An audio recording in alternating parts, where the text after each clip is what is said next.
Another day, another opportunity to reach that goal. Jimmy Gang, the Army, the Navy, the Unstoppable, man. Welcome back. Listen, man. Today I want to talk to y'all about a serious topic, man. You read the title on the way in, so you know this is a different type of video, man. Today we talking about growing up without a father, man. Basically, disadvantages of growing up without a father. Growing up without a father. For those of y'all that don't know, me, I grew up without a father. Never had my father in my life at all. You know what I'm saying? And I want to just talk about some of the things, some of the challenges that I had in life due to that I feel like might come from that. Like, for one, matter of fact, we're not even going to just speak about me. We're going to speak about people in general. You know what I mean? Some of the disadvantages in general. First disadvantage, man, of growing up without a father. You don't know how to treat women. You don't know how to treat women in relationships. You don't know how to treat women in friendships. You kind of sure of how to treat your family, your females in your family, because you know you got to protect them because there's nobody else to protect them. It's just you. So you know you got to protect them, but you don't know the proper way to. You know what I mean? You don't know why. You don't know, you know, you don't understand everything. You don't know how to handle your emotions. As a man growing up without a father, when you reach a certain age and you start going through things with relationships and women. I mean, we could go, matter of fact, let's pull it back a little further before I even go there. If you grow up without a father, man, there's a good chance, there's a really good chance that you might develop some feminine ways.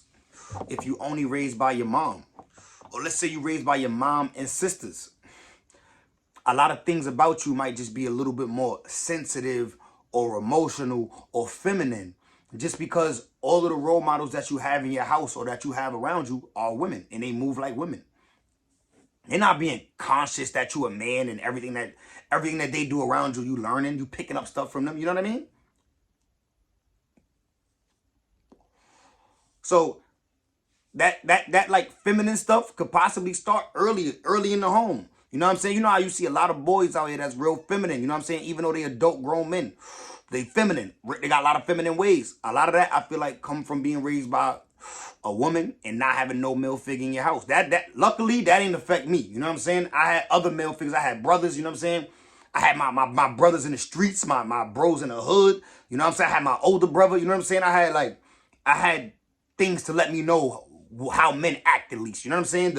At least the demeanor of a man. I had a good, like I said, I was a street baby. I was always in the street, so I'm always around niggas. You know what I'm saying? They might not be the right niggas I should be around, but I'm always around niggas, so I always was able to, you know what I'm saying? I knew how I'm supposed to maneuver and how niggas act and how we, you know what I'm saying? How we be tough and shit like that. You know what I mean?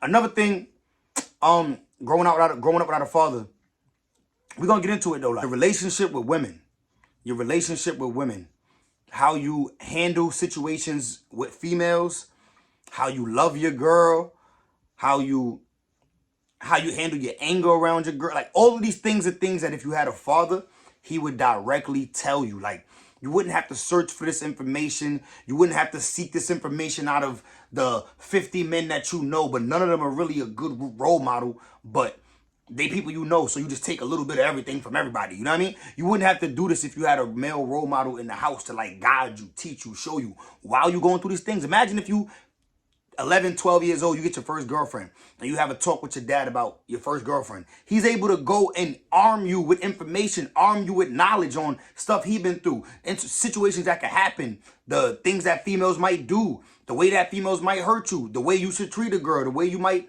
be able to make your relationships last longer, the way you should really properly love a woman if you want, you know what I'm saying? Just little things like that. That providing for your woman is a good thing. That stop of course, obviously, without talking about gold diggers, but just knowing that as a man, you want to provide for your wife and your family the same way your dad, if he was a good dad and was in your life, he provided for your moms and your siblings. You know what I mean? Like, little things that us men that grow up without fathers have to learn. Like, we don't know growing up. We got to learn this shit from either the internet, music.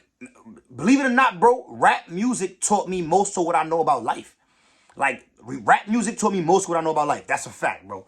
I was raised on rap music in the streets. Luckily enough, I didn't follow a lot of people. Like, a lot of niggas I knew growing up in the streets and shit was beating the shit out they bitch. I never been a nigga to beat my bitches, I never been that type of nigga. Like, that's not me. Like, I've had an incident or two where shit got out of hand a little bit during an argument, but never no abusive, you know what I'm saying? That's just not me, bro. Once I see I'm getting too angry, I know I have anger problems, so I just remove myself from a situation. But I grew up with sisters as well, and me and my sisters always got into situations where, like, we'll be arguing and get real hard. I just leave, you know what I'm saying? Even me and my mom's growing up, you know what I'm saying? I get into a situation, I just leave. You know what I'm saying? So I never really had that issue with putting my hands on females like that with like a lot of other men, even though I'm not perfect, you know what I'm saying? God knows I ain't perfect, but you know what I mean? That's one thing I can say, you know what I mean? I'm pretty good at. Once I see like, yo, listen, this is where I'm at with it, I gotta go. I dip up out of the situation, you know what I mean? Another thing, the responsibility of a man and the fact that growing up in the hood, bro, you really need a dad. I ain't gonna lie, because growing up in the hood, the streets and everybody else is a role model to you. Like, the drug dealers in the neighborhood was my role models.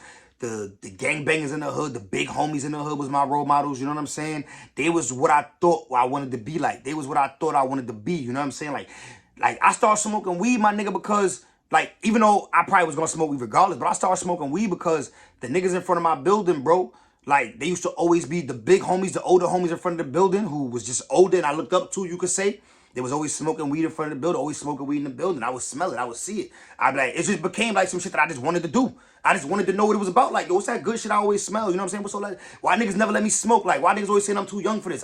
It just was curiosity. Like, if I had a dad, he probably could have told me, like, yo, listen, man, that right there, that's just, he could have just put me on, tell me what weed is. Even though I don't regret smoke, I love smoking. I'm gonna always smoke. I think I'm gonna probably be an old nigga in my, you know what I'm saying, till the day I die smoking weed, unless something changed. But unless it was a health issue or something like that. Other than that, I love what weed do to me. My creativity, how it make me relax. It helps with my anxiety, all that. Also to women. But I can't speak from a woman perspective, right? You know what I'm saying? I'm not going to speak from a woman's perspective today. We just talking about men.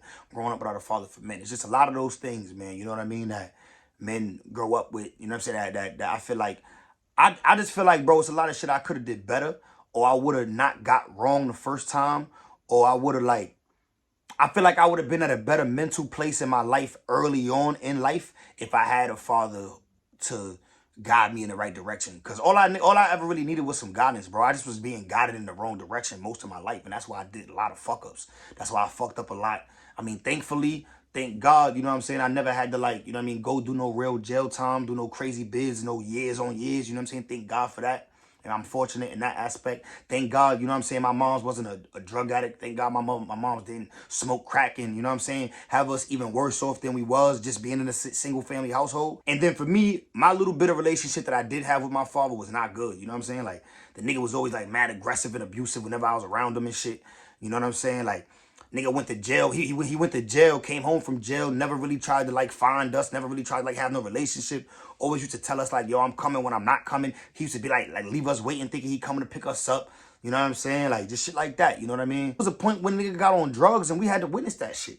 It was a point when my pops got on drugs and we had to, like, legally go away with that nigga on weekends and shit and just be in the house with that nigga. When he get mad and go on a crazy binge, just want to be on, you know what I'm saying, drugged up, wilding on, you know, just wild extra shit that I don't even ready to talk about right now. But basically, man, I just want to make this video to get some off my chest and to make I feel like this is another reason why I started YouTube, is because I want to be able to talk about shit like this that I feel like when I go through YouTube, I don't see many people talking about stuff like this. I don't see people talking about real topics like that. Everybody want to joke around and this and that. And I like to joke around and have fun too. That's a lot of my channel is fun, but we're going to talk about some serious topics on here too, man. If y'all got another topic y'all want me to, you know what I mean, touch on, drop it in the comments. If you got something to say about the video, you got to, you know what I'm saying, anything you want to say your piece, drop it in the comments, man. I'm here. Subscribe to the channel. Thank you for 400 subscribers again. I'm off this nasty game.